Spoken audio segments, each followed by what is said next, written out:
बुझले बोऊ गोटे हिंदी गीत बाहर थिला तार टाइटल थिला मेरे यार हंस रहा है बारिश के जाए मत लगे किए बोधे गोटे ठाकुर को रिक्वेस्ट कर कि वर्षा हो से वर्षा जमा छाड़िया ही नहीं कुछ भी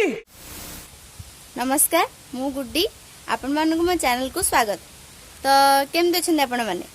आशा करुँच निश्चय भलरे थे मु भी बहुत भलरे अच्छी आउ फ्रेंड्स दु तीन दिन है भावुली भिडटे करी बोली किंतु एमती वर्षा पाग हो गोटे भिडटे भी करें आज गोटे दिन मिलला टिके वर्षा कमी से भाविली आज गोटे भिडटे बनईदेवी आपण मैंने तो देखुवे चारिआडे वर्षार परिस्थिति केमती दु दिन है भी वर्षा पूरा लगिक रोचे आज टे कमी से पुणी प्रति घंटा घंटा वर्षा होची मु भाभी रविवार दिन गोटे ब्लॉग करने से दिन खुदुरुकुणी पूजा ता संग को षठीदशी पूजा आ सोमनाथ व्रत भी होता किंतु से दिन वर्षा एमती है जे मु घर भी बाहरी पाइले ना आपण मानू देखी था गाँव में केमी व्रत होता है गाँव में केमी व्रत पूजा होता है से देखी था तार गोटे भिडटे भी बनई था किंतु वर्षा जो तो घर बाहर है तेणु आज टिके वर्षा कमी से भाविली आज गोटे भिडटे बनईदेवी देखु छात भी पूरा उदा हो तो आपण मैंने तो जानी थे और पिला पढ़ी थे जल विहुन सर्वनाश आउ गोटे जल बहुल सर्वनाश जल विहुन सर्वनाश कौन ना जदि बा जल नाल आम जीव जगत बंचा कष्टर हम आ जल बहुल सर्वनाश कौन जदि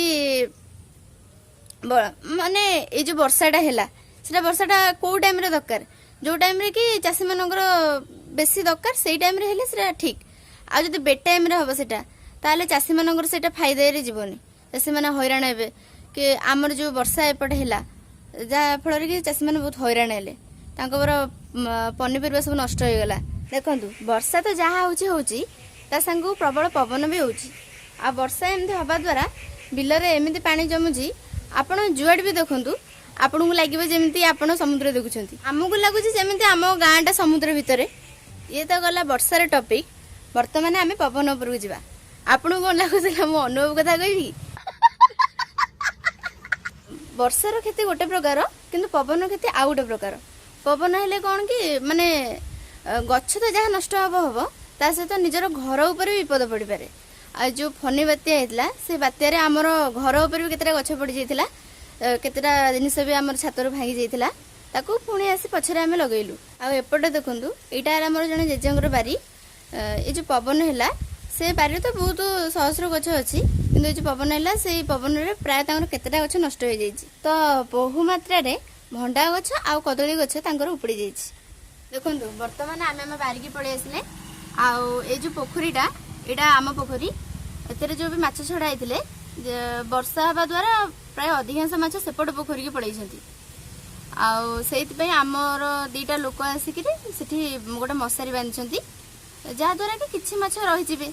से आम से मशारीटा बांधीचु आरे तो आप प्रत्येक वीडियो देखुवे मुझे प्रत्येक वीडियो द्वारा अपडेट दूसरी मुझे आउ बारी देखिए बोर करने चाहिए देखु ये भंडा गछटा पवन उपड़ी जाइए आधे के भंडा भी थिला से सब तले पड़ जाइए सेपटे भी जहाँ हो भगवान दयारू केतेटा भंडा गछ रही जाइए आपन को जो बारी कथा बारीटा देखी यहाँ से जेजेंगर बारी ए बारी भीतर तो जाई हेबनी बारीर अवस्था आप देखुवे ये बारी हजार हजार गछ अच्छी आउ सब प्रकार गछ ये आवेलेबल आउ ए बारी गोटे बड़ खासियत है आप गछ जी न पाइबे साप अधिक पाइबे एबे हो गला संध्या होई बर्तमान आम जा गोड़ धोई आउ पोखरी रे पानी हो जाइए फुल होई केमती लगला मोर राइम जा पूछ क्या मुझे भी गोड़ धोया को आपण मैंने तो जानी थे सब वीडियो में ये एंडिंग करे तो आपण आड़े वर्षा होकरी कौन लाभ होती कौन क्षति होती से मत कमेंट मध्यम जनइबे आ जब वीडियो भल लगी था तो लाइक करेंगे आउ